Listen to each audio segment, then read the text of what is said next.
how processional logistics work out, say if you've got, you know, a dad and a stepdad.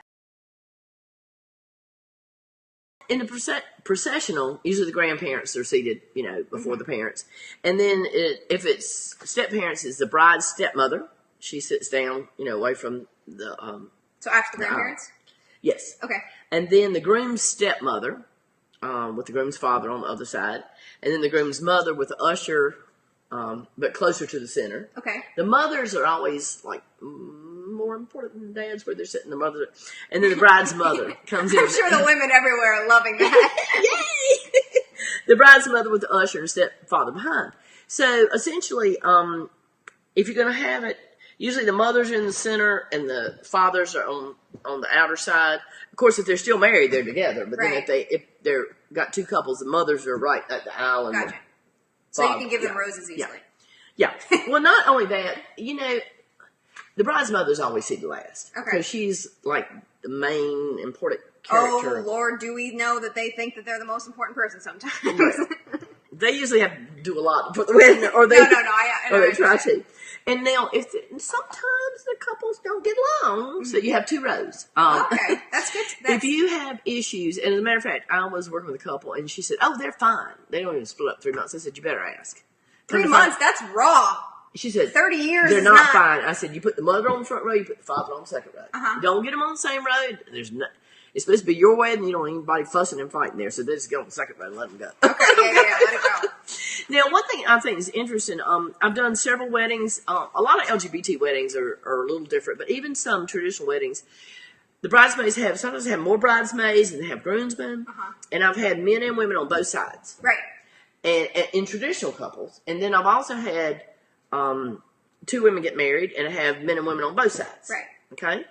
And then I've had one bride was escorted by her mother because her father wasn't living, and she brought him up there. It was a LGBT wedding, so she had on a white suit, and her mother brought her up. And then another one, I had a traditional wedding where the mother brought her up because the father wasn't living. But one of my favorite ones is most of LGBT weddings have a long white dress and a white suit. So it's a little distinguishing between the brides. Okay. This one, both ladies had on long white dresses. And both of them two gowns. And they wanted to be given away. So it was in a big horse barn out in the middle of Farmville, North Carolina, out in rural North Carolina. Okay. Which it was great because the mothers, the grandparents, the aunts and uncles, everybody was supportive. I was so shocked because I'm from Raleigh and Farmville is out in the boonies. So I was really surprised and pleasantly surprised. So it was a huge horse barn, and they had these horse doors on either side, and I was up on a ramp when the horses come up. So they both came out at the same time. No, let me see. They came out one came out, and then they came up to me at the same time. Okay. And I looked at one father and said, "Who gives this woman in marriage?" Then I looked at the other father and said, "Who gives this woman in marriage?" That just gave me goosebumps. That's sweet. That's so sweet. And I was telling you earlier that there's a lot of interesting weddings, but I know a lot of my LGBT couples feel like they're sort of like have a challenge.